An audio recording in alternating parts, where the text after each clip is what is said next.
Well, here we are again. This is my last speech of the round, and I'm going to be presenting some voting issues for you. I have to confess I kind of forgot to flow. So, let's just see how this goes. The first argument that we brought up, I don't remember what they said to it, but we brought up that consent of the governed is good, and so nuclear terrorism is worse than nuclear war. And they didn't respond, they dropped it, and so we win. Then we said that their plan is bad and our plan is good, and I think they dropped it, and so we win. They didn't respond to anything I had to say with the critique, and that was a drop, and so then we win. And I think point of order, we said something about that. My partner's I said something about that. She said that something. It's not on the No, flow. we have to learn to agree. If it's not on the flow, it doesn't exist. And look, this flow doesn't even on there. The judge will take it under consideration. Okay. So, what I think I'd like to do in this last speech, because I only have a couple minutes left, is bring up a new argument on why the affirmative team should lose because Storm is wearing flip-flops. Now, we all know that when you come to a debate round, you don't wear flip-flops.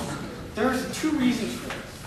The first reason is because flip-flops distract judges. The second reason... Point of personal privilege, he's making an ad hominem attack. So...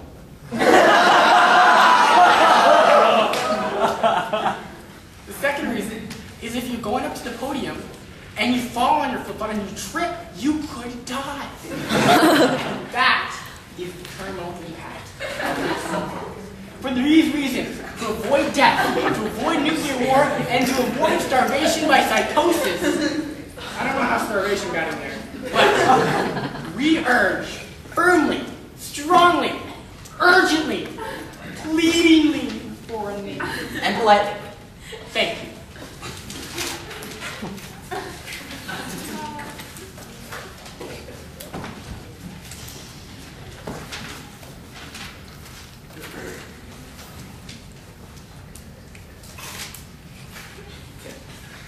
Judge, mind if I give a roadmap before I start my speech? Obviously not. Okay, I'm going to go through and I'm going to give you reasons not to accept their voting issues, then I'm going to show how we're winning, and I'm going to be flowing like this. I'm going to be flowing K, and then advantages, and then, I'm going to flow draft arguments first, K and advantages, okay? Sound good? Alright, you guys ready? You guys ready to flow? Okay, cool.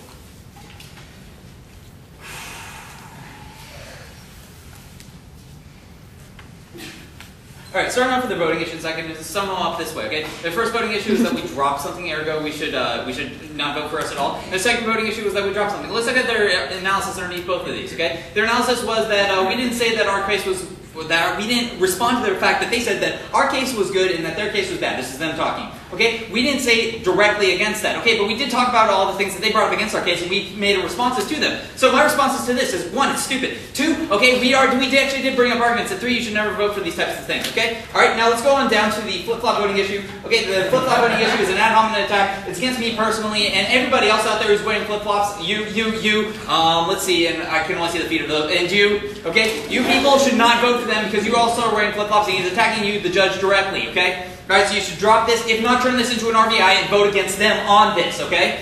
Alright, now let's go into our voting issues. Okay, first off, our voting issue is on the whole critique thing. Okay, first off, they didn't really respond to our framework and all that stuff, and our voting issues, our impacts. They didn't address that stuff at all, so you should probably throw their argumentation out. But if we want to base the argumentation all the way down to the simple little, individuality equals communism and psychosis equals Americans. Well, first off, I'm not psychotic and I'm not American. Second point is that he's psychotic and I don't want to be like him. And if you become psychotic, you're going to become like him.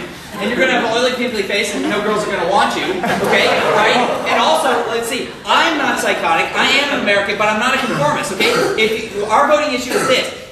If you have individuality, like me, but you are not psychotic, so if you're individual but not psychotic, you're still American, and more than that, you're hip, like our team is, okay? So if you want to be hip, you vote for us, alright? Alright, and if you do want to be psychotic and accept nuclear war and just, like, embrace that stuff and be completely insane like them, then you should vote for their side, okay? But you, the judge, shouldn't, alright? Now let's go on to our second voting issue, and that's of the economy, alright? Now, the economy is great, we need to boost it up. They didn't really attack my advantages at all. Advantage 1, Advantage 2, Advantage 3, all that stuff flows through. So as we wade around here, we've got a bunch of voting issues that actually make no sense whatsoever, and we've also got psychotic, pimply people that attack me for ad hominem, okay? And then on my side, on our side of the debate, we have okay, being hip, right? We have avoiding psychotic, and all three of the advantages that we brought up, and that were not addressed the entire round. Okay, for these reasons, we strongly urge that you vote for the affirmative side. Thank you. Man, I speak fast.